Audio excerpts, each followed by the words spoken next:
Minister, it's so interesting that, when you and Premier Ford are in Washington, D.C., that there is just so much focus on EV. And it sounds like the minerals that we have in Canada, and specifically, obviously, Ontario is what we're talking about today. Give us a little bit more granularity in terms of where we're at in those conversations, in terms of maybe getting deals done, partnerships made, and starting to provide some of the products and minerals that we have. I can tell you, traveling with Premier Ford is always exciting. He's business first. There's no question about it. He's got a magic personality. When we sit with people in commerce or people in their mining departments, they all just gravitate to him and listen, because he is just right on the ball, telling them, look, I know you want to build electric vehicle cars. I know you have a critical mineral strategy. But guys, we have the critical minerals in Northern Ontario.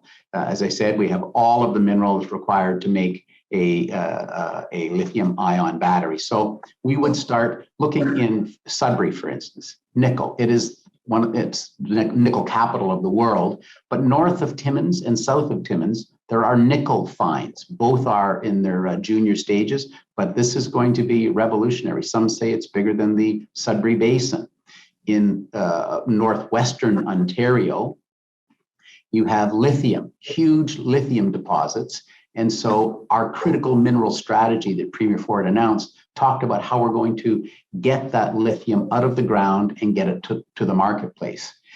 In the Ring of Fire, which is in Ontario's far north, this is an area that we have been exploring for quite a while and are currently designing the environmental assessment to build the road to the riches.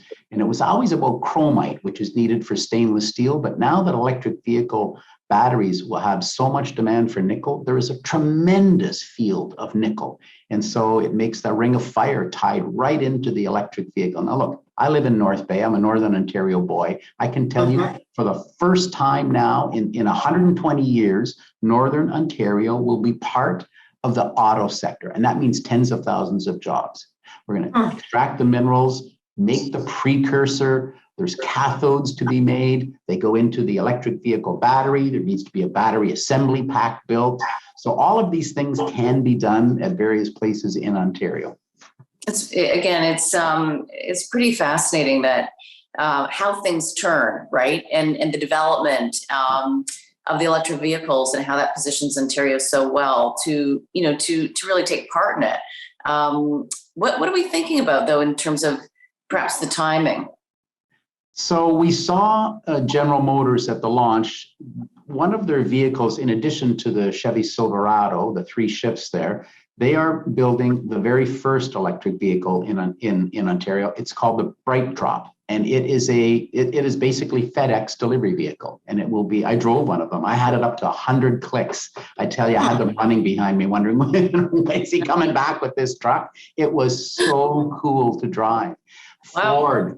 Ford and Stellantis are converting to electric vehicle. In Alliston, the Premier and I were there to watch their conversion to a hybrid vehicle. Toyota led the way by converting to hybrid vehicles. So we have more to hear from each of these electric vehicle manufacturers, the five that are here in Ontario. We have landed the big $5 billion battery plant. I mean, it's 4.5 million square feet. It's the size of 112 hockey arenas. Let me put it in my Northern Ontario. And now I get it. This is a big building. Going to take. As a figure skater, I get it. There you go. It is going to take 2 years to build, and then it'll put 2,500 brand new people to work. They'll go to work making batteries for the very first time. So we're chasing a couple more battery plants. The parts suppliers, we have 700 in Ontario. We have 500 tool and die and mold makers in the province of Ontario. We're working with them through a program called the Ontario Automotive Modernization Program. And then there's all the technology in your car.